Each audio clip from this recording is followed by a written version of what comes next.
Shalom, saudaraku yang dikasihi oleh Tuhan Yesus Kristus. Tema renungan kita hari ini adalah pertolongan Tuhan yang ajaib dan nyata bagi orang percaya. Dalam kitab Filipi 1 ayat 19-20, firman Tuhan berkata, "Karena aku tahu bahwa kesudahan semuanya ini ialah keselamatanku oleh doamu dan pertolongan Roh Yesus Kristus.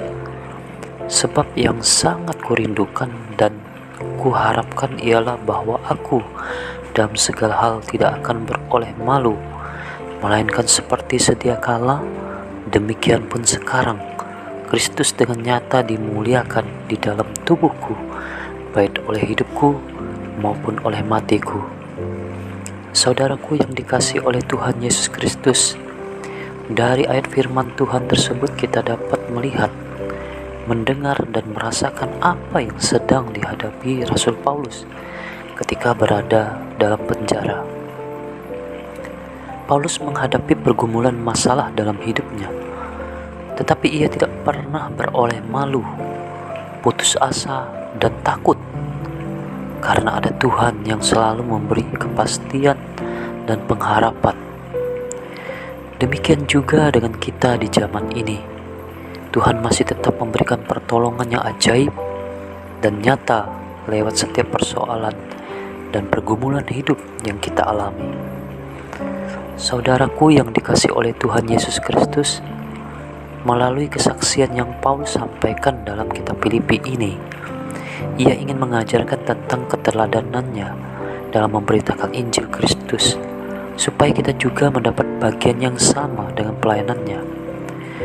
Lewat setiap masalah dan persoalan yang kita hadapi, harus dilandasi dengan keyakinan iman kepada Kristus, seperti firman Tuhan yang disampaikan Paulus dalam kitab Ibrani 13 ayat 6 yang berbunyi demikian,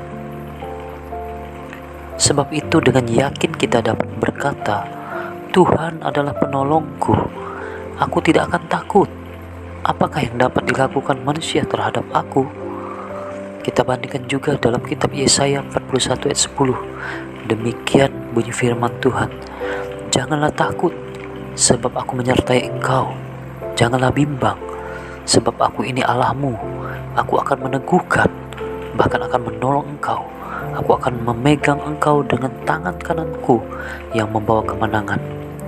Jadi, saudaraku yang dikasihi oleh Tuhan Yesus Kristus, untuk mengakhiri renungan hari ini, mari saya mengajak kita membaca dalam kitab 1 Petrus 5 ayat 10 yang berbunyi demikian, "Dan Allah sumber segala kasih karunia yang telah memanggil kamu dalam Kristus kepada kemuliaannya yang kekal, akan melengkapi, meneguhkan, menguatkan, dan mengokohkan kamu sesudah kamu menderita seketika lamanya." Amin. Tuhan Yesus memberkati.